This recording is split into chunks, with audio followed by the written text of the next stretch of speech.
Hello children, let's start with the first chapter of geography, the field visit.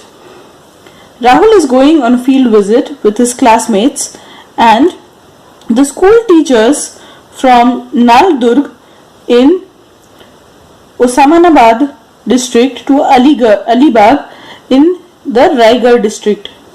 कहाँ से कहाँ तक जा रहे हैं राहुल फील्ड ट्रिप के लिए? नालदुर्ग से अलीबाग जा रहे हैं. ठीक है.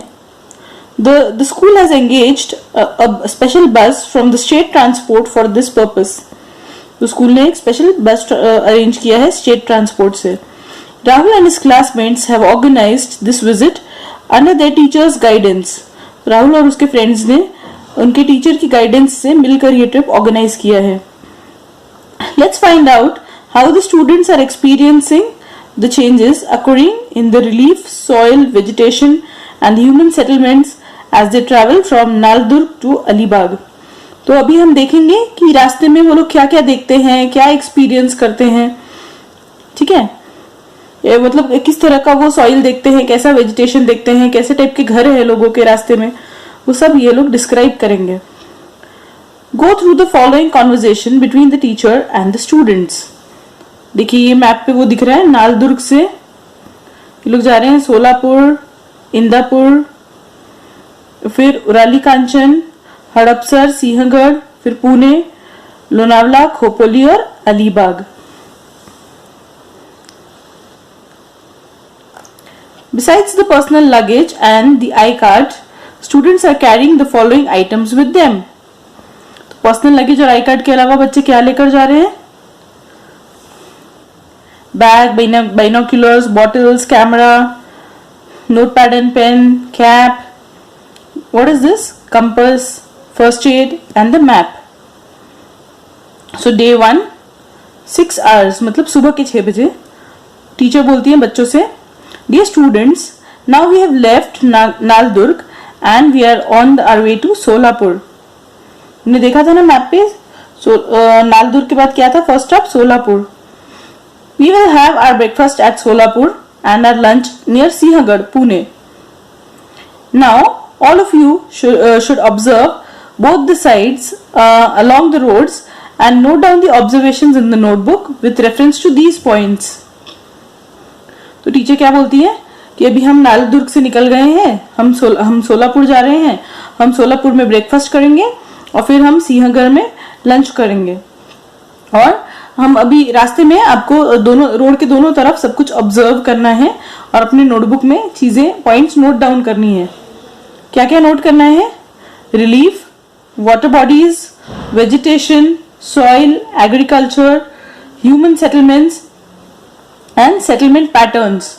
मतलब कि वहां पे कैसे टाइप के पानी के अगर कोई झरने हैं या नदी है तो कौन कौन सी चीजें हैं, या कैसे पहाड़ हैं, कुछ अगर वेजिटेशन है तो किस तरह के प्लांट्स हैं, कैसी मिट्टी है, कैसा एग्रीकल्चर है, किस तरह के घर है और वो घर किस पैटर्न में बने हुए हैं. तो राहुल बोलता है, yes ma'am, I can see that we are experiencing undulating topography. मतलब बहुत सारे ऊपर नीचे है, मतलब पूरे उनको ऐसे माउंटेन्स और वैलीज वगैरह सब दिख रहे हैं. And somewhere in between we find plains. तो कहीं कहीं बीच बीच में प्लेन्स भी दिख रहे हैं. We can also see some agricultural fields. तो हमको कहीं कहीं एग्रीकल्चरल फील्ड्स भी नजर आ रहे हैं. साक्षी बोलती है, We can see small settlements along the roads. Road के आसपास छोटे छोटे घर दिख रहे हैं. We can see tea stalls, dhabas, petrol pumps and other shops. तो हमको क्या क्या दिख रहे हैं? हमको चाय की टपरियां दिख रही हैं, ढाबे दिख रहे हैं, पेट्रोल पंप्स दिख रहे हैं और कुछ और छोटी छोटी दुकानें दिख रही हैं. तो टीचर बोलती है, यस मीना, योर ऑब्जर्वेशंस. मतलब वो मीना को बोलती है कि आप क्या ऑब्जर्व कर रहे हो. तो मीना बोलती है, ma'am we are we going down the slope. तो टीचर बोलती है, correct, we are in the southern part of Balaghat ranges. They are the eastern offshoots of the Sahyadris. ठीक है, मतलब हम बालाघाट रेंजेस में हैं अभी और ये क्या है? ईस्टर्न ऑफशूट है सह्याद्रीज का. Keep looking at the map given to you and the topography outside. मतलब आप मैप की तरफ देखो और बाहर जो चीजें दिख रही है वो देखो, तो you can easily see the changes occurring in the landscape. तो फिर आपको समझ में आएगा कि कहाँ कौन से चेंजेस आ रहे हैं। Now tell me about the settlement pattern and the housing types. अब मुझे बताओ कि किस तरह के घर दिख रहे हैं। तो सूरज बोलता है, ma'am in the rural areas we see houses in a straight line along the road. उनको एक हाउसेज कैसे दिख रहे हैं, एक स्ट्रेट लाइन में बने हुए दिख रहे हैं रोड के साइड पे। The walls of the houses are made of clay while using the mud and the wood is visible in making the roof. तो क्या क्या बोला उसने, वो हाउसेज कैसे बने हैं, क्ले और मड से बने हुए हैं, और उसका रूफ कैसा बना है, वुड से बना हुआ है। तो रेणुका बोलती है, in this area we can only see dry grass, trees which have shed their leaves are visible in some places. तो वो क्या रेणुका बोल रही है कि यहाँ पे सिर्फ हमको सूखी हुई घास दिख रही है और ट्रीज भी ऐसे दिख रहे हैं जिनके पत्ते झड़ गए हैं। तो टीचर बोली, good observation Suraj and Renuka, such settlements are called linear settlements. ऐसे सेटलमेंट्स को हम क्या बोलते हैं, linear settlements. We have learn that in the 7th standard. हमने 7th स्टैंडर्ड में लीनियर सेटलमेंट्स के बारे में पढ़ा था।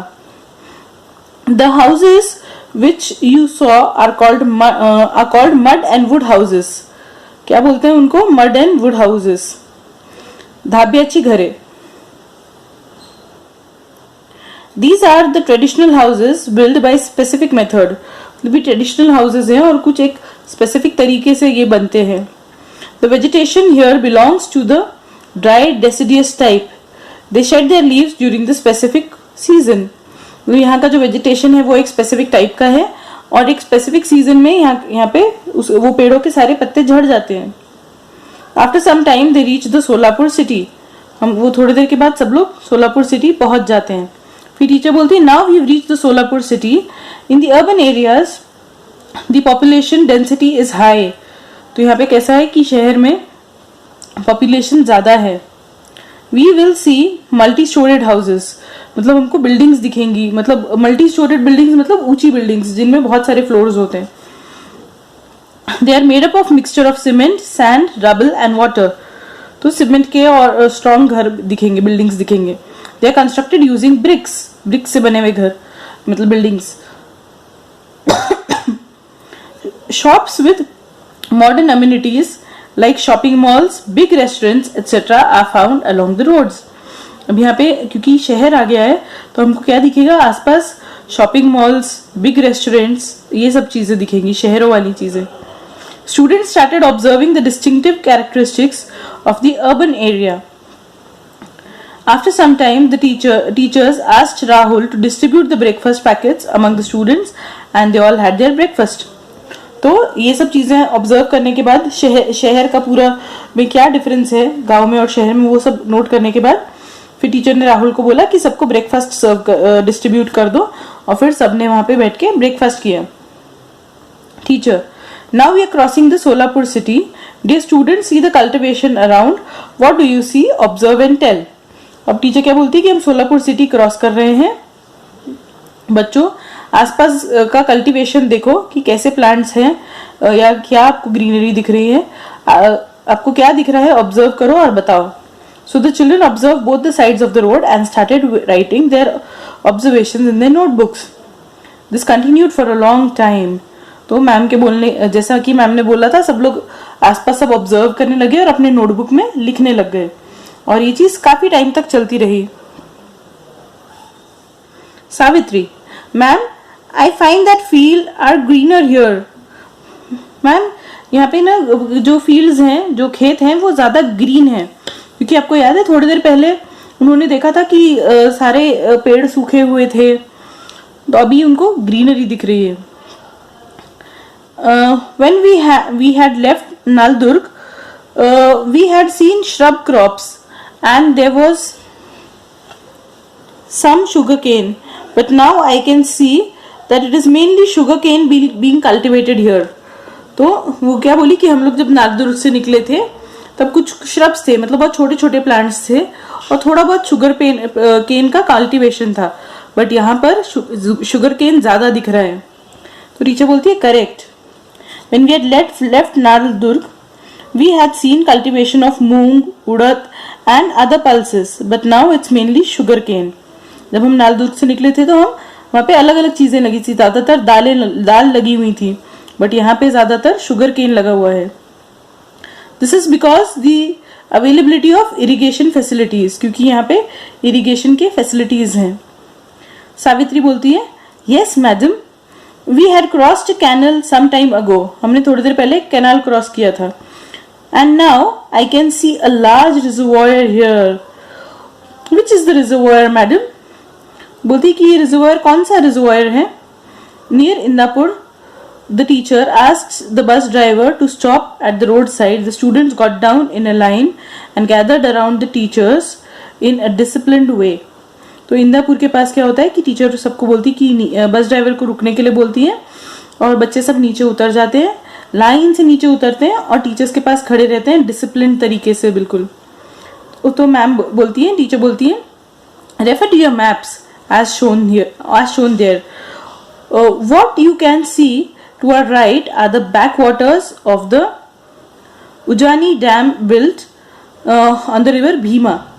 तो अभी हम क्या देख रहे हैं, जो भीमा नदी के ऊपर जो बना हुआ डैम है उजनी डैम, वो आपको दिख रहा है राइट साइड पे. This dam is mainly used for supplying drinking water. It is also used for power generation, fishing, irrigation etcetera. तो क्या होता है ये डैम किस किस चीजों के काम आता है? मेनली ड्रिंकिंग वाटर के लिए काम आता है, बट उसके अलावा उससे पावर जनरेशन भी होता है, यहाँ पे फिशिंग भी होती है और ये एग्रीकल्चर इरिगेशन के भी काम आता है. फिर वहाँ पे कुछ बच्चे फोटोज खींचने लगते हैं. Some students click pictures of the surroundings. They boarded the bus and the journey started again. तो उन्होंने कुछ फोटोज खींचे और फिर से बस में बैठ गए और फिर उनकी जर्नी फिर से स्टार्ट हो गई. फिर पूजा बोलती है, ma'am this seems to be a plain area. अब आगे उनको क्या दिख रहा है? प्लेन एरिया दिख रही है. टीचर बोलती है, yes we are going through a plain region. This is a part of Deccan plateau itself. तो ये डेक्कन प्लेटू का ही पार्ट है. As we go westwards we will notice major changes in the relief and vegetation. अभी हम जैसे आगे आगे जाएंगे हमको और बहुत सारे चेंजेस नजर आएंगे. After few hours of journey they left the main road near Hadapsar and turn towards Sinhagad. हमने जैसे कि मैप में देखा था वो हड़पसर से अभी टर्न लेके सिंहगढ़ की तरफ मुड़ गए हैं. There were many big and small hotels at the foot hills. मतलब हिल्स के नीचे में उनको छोटे बड़े होटल्स दिख रहे थे बहुत सारे. They stopped at one place at the road side and had there lunch. They relaxed for a while. तो वो जहाँ पे बहुत सारे होटल्स थे वहाँ पे वो लोग रुके और उन्होंने सबने लंच किया और वो थोड़ी देर वहाँ पे रिलैक्स किए हैं सब लोग. फिर नज़मा बोलती है, I also noticed that when we left Naldurg trees like jujube, मतलब बोर, मतलब बेर के पेड़ बहुत सारे थे, बबूल एटसेट्रा, वो विजिबल.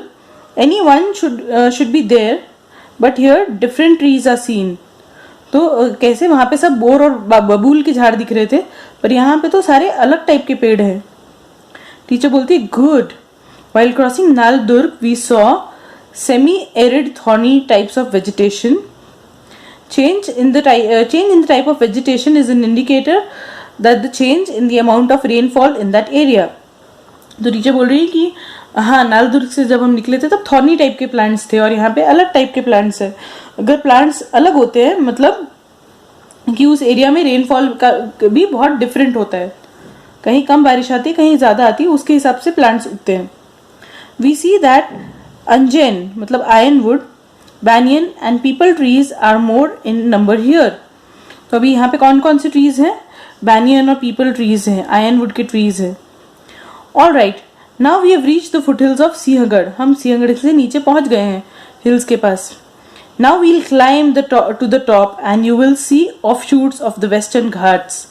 तो अभी हम सिंहगढ़ पे ऊपर चढ़ के जाएंगे और फिर हमको क्या दिखेगा? वेस्टर्न घाट्स दिखेंगे. You will only carry your iCard, notebook, pen, binoculars, camera, cap, map and water bottle. Keep your luggage and the other items in the bus itself. तो टीचर उनको बताती है कि उनको कौन कौन सी चीज़ें लेकर ऊपर जाना है और बाकी उनका लगेज उनको बस में ही रखना है क्योंकि उनको क्लाइम करके जाना है.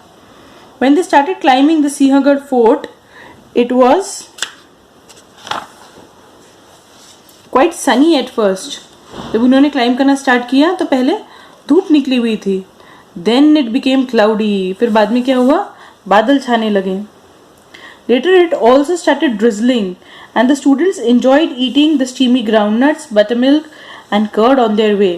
फिर क्या हुआ कि धीरे धीरे से बारिश होने लगी और पूरा मौसम चेंज हो गया और उनको उबली हुई मूंगफली, बटरमिल्क और कर्ड खाने में मज़ा आ रहा था रास्ते में. They clicked photographs of various physical features and the vegetation around, the birds, the aerial view of the Pune city and the various structures of the fort. Afterwards, the teacher asked them to gather at one place. तो क्या हुआ कि वो लोग आसपास की सारी अलग जितनी भी उनको सुंदर सुंदर चीज़ें दिख रही थी, नेचुरल ब्यूटी दिख रही थी, सबके वो लोग फोटोज खींचने लगे. उसके बाद उनको टीचर ने सबको एक जगह पे जमा होने के लिए कहा.